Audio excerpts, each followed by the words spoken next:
Hi all ಎಲ್ಲ ಹೇಗಿದ್ದೀರಾ? ನಾನು ವೀಡಿಯೋಸ್ ಅಪ್ಲೋಡ್ ಮಾಡಿ ತುಂಬ ದಿನ ಆಗಿಬಿಟ್ಟಿತ್ತು. ಯಾಕಂದರೆ ನನಗೆ ಸ್ವಲ್ಪ ಹೆಲ್ತ್ ಇಶ್ಯೂ ಇದ್ದಿದ್ದರಿಂದ ಮಾಡ್ಕೊಳಕ್ಕಾಗ್ತಿರ್ಲಿಲ್ಲ. ಹಂಗಾಗಿ ಇವತ್ತಿಂದ ಮಾಡ್ತಿದ್ದೀನಿ. ಇನ್ನು ಇವತ್ತು ಬೆಳಗ್ಗೆ ಎದ್ದಿದ್ದಂತೂ ಫುಲ್ ಲೇಟ್ ಆಗಿಬಿಟ್ಟಿತ್ತು. ಈ ಬೆಂಗಳೂರು ವೆದರ್ ಅಂತೂ ಹೆಂಗಿರುತ್ತೆ ಅನ್ನೋದೇ ಗೊತ್ತಾಗಲ್ಲ. ಕೆಲವೊಂದು ಟೈಮ್ ಬೆಳಗ್ಗೆ ಹೊತ್ತು ಬಿಸಿಲಿರುತ್ತೆ, ಕೆಲವೊಂದು ಟೈಮು ಮಳೆ ಬರುತ್ತಿರುತ್ತೆ. ಇನ್ನು ಎದ್ದಿದ್ದು ಲೇಟಾಗಿರೋದ್ರಿಂದ ಟಿಫನ್ಗೆ ಬೇಗ ಏನಾದರೂ ಆಗಬೇಕು, ಚೆನ್ನಾಗೂ ಆಗಬೇಕು ಅಂದ್ಬಿಟ್ಟು ಪೊಂಗಲ್ ರೆಡಿ ಮಾಡ್ಕೊಳ್ಳೋದಾ ಅಂದ್ಕೊಂಡೆ. ನಾನು ಅಪರೂಪಕ್ಕೆ ಪೊಂಗಲ್ ಮಾಡ್ತಿರೋದು, ತುಂಬ ದಿನ ಆಗಿಬಿಟ್ಟಿತ್ತು ನಮ್ಮನೇಲಿ ಪೊಂಗಲ್ ಮಾಡಿ. ಸರಿ ಅಂದ್ಬಿಟ್ಟು ಅದನ್ನೇ ರೆಡಿ ಮಾಡ್ಕೊತಿದ್ದೆ. ಇನ್ನು ನನ್ನ ಹಸ್ಬೆಂಡ್ಗೆ ನಾನು ಜಂಬೂನ ಎಳ್ಳೆಣ್ಣೆ ತಿನ್ನಬೇಕು ಅನ್ಸೈತೆ ಅಂತ ಹೇಳಿದ್ದಷ್ಟೇ. ನನ್ನ ಗಂಡನಿಗೆ ಸ್ವಲ್ಪ ತೊಗೊಬನ್ನಿ ಅಂದರೆ ಒಂದೊಂದು KG ತೊಗೊಬಂದು ಮಡಗಿದ್ರು. ನಾನು ಅದನ್ನು ಖಾಲಿ ಮಾಡೋ ಅಷ್ಟರಲ್ಲಿ ಸುಸ್ತಾಗ್ಬಿಟ್ಟಿದೆ. ಇನ್ನು ಒಗ್ಗರಣೆ ಹಾಕ್ಕೊತಿದ್ದೆ ಪೊಂಗಲಿಗೆ.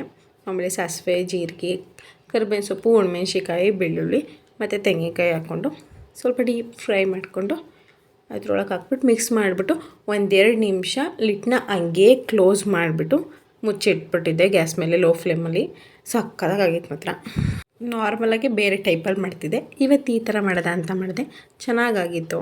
ಹೆಂಗೋ ನಾಷ್ಟ ಮುಗೀತು, ಮಾಡಿ ಮಡಗಾಯಿತು. ಉಫ್ ಅಂದ್ಕೊಂಡು ಈಚೆ ಬಂದೆ. ಇನ್ನು ನಮ್ಮ ಪಾಟಲ್ಲಿ ಹಾಕಿರೋ ಗಿಡಗಳಲ್ಲಿ ಟೊಮೊಟೊ ಗಿಡ ಅಂತೂ ಸಖತ್ತಾಗಿ ಬಂದಿತ್ತು. ಆಲೆ ಕಾಯಿಗಳೇ ಬಂದುಬಿಟ್ಟಿತ್ತು. ಇನ್ನೊಂದೇನೆಂದರೆ ಟೊಮೊಟೊ ಗಿಡದಲ್ಲಿ ಅಳಸ್ಲಿನ ಗಿಡನೂ ಅಲ್ಲೇ ಬಂದುಬಿಟ್ಟಿದೆ. ಸುಮ್ಮನೆ ಆ ಬೀಜ ತಿನ್ಬಿಟ್ಟು ನೆಟ್ಟಿದ್ದಷ್ಟೇ, ಅದ್ರೊಳಗೆ ಹಾಕಿದ್ದಷ್ಟೇ ಗಿಡನೇ ಬಂದುಬಿಟ್ಟೈತೆ.